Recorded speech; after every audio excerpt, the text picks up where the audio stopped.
রহমতুল্লাহি ওয়া বারাকাতুহু। সম্মানিত সুন্নি জনতা, বক্তব্য দেওয়ার এখন সময় নয়। প্রকৃতপক্ষে আজকে আমরা এখানে উপস্থিত হয়েছি, আমরা সকলে জানি ওই প্যালেস্তাইনে ছোট্ট ছোট্ট শিশুদেরকে, আমার মা বোনদেরকে নির্বিচারে হত্যা করা হচ্ছে, তাদের উপরে গুলিবর্ষণ করা হচ্ছে, তাদেরকে ওই প্যালেস্তাইনের গাজাকে সমূলে ধ্বংস করার যে চক্রান্ত করা হচ্ছে। তারা জানে না এই মুসলমান জাত বীরের জাত, মুসলমান জাত রক্ত দিয়েছে উহুদে, রক্ত দিয়েছে বদরে, রক্ত দিয়েছে কারবালায়। কথা বলেন ঠিক কিনা? আমরা রক্ত দিতে জানি, আমরা রক্ত দিতে জানি, আমরা রক্ত দেওয়ার জন্য প্রস্তুত আছি। ওরা হয়তো ভাবছে আমাদেরকে মেরে নিঃশেষ করে দিবে।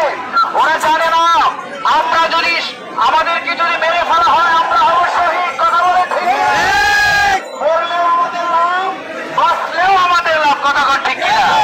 আমাদের এই দুনিয়ার বুকে যদি একজন মুসলমানও যদি বেঁচে থাকে, তবে বলতে পারি একজন মুসলমানও যদি বেঁচে থাকে আমরা এর প্রতিশোধ নেবই নেব।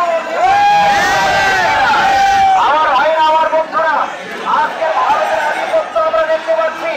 আজকে ভারতে মুসলিম বিধান প্রকল্প হয়েছে, আজকে মুসলমানদেরকে নির্বিচার হত্যা করা হচ্ছে, তাদেরকে বাড়ি ছাড়া করা হচ্ছে, তাদেরকে ঘর ছাড়া করা হচ্ছে।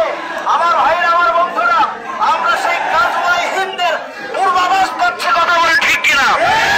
এদেশের মুসলমান, এই ভারতবর্ষের মুসলমান, এই সারা দুনিয়ার মুসলমানদেরকে এই জালেমদের কবল থেকে মুক্ত করার জন্য আমরা আমাদের শরীরের সর্বোচ্চ দিয়ে চেষ্টা করবো। কথা বলে ঠিক কিনা? আমাদের শরীরের প্রতি ফোঁটা রক্ত দিয়ে হলো আমরা এই জালেমদের বিরুদ্ধে, ইসলামের বিরুদ্ধে যারা অবস্থান নিচ্ছে তাদের বিপক্ষে অবস্থান নেবে ইনশাআল্লাহ। তারই নিদর্শন স্বরূপ আজকে আমরা সুন্নি জনতা এখানে উপস্থিত হয়েছি। আল্লাহ তাআলা আমাদের সকলকে কবুল করুন, আমাদের সকলকে মুজাহিদের মর্যাদা দান করুন। সকলে বলুন আল্লাহুম্মা আমিন। আসসালামু আলাইকুম ওয়া রাহমাতুল্লাহি ওয়া বারাকাতুহু।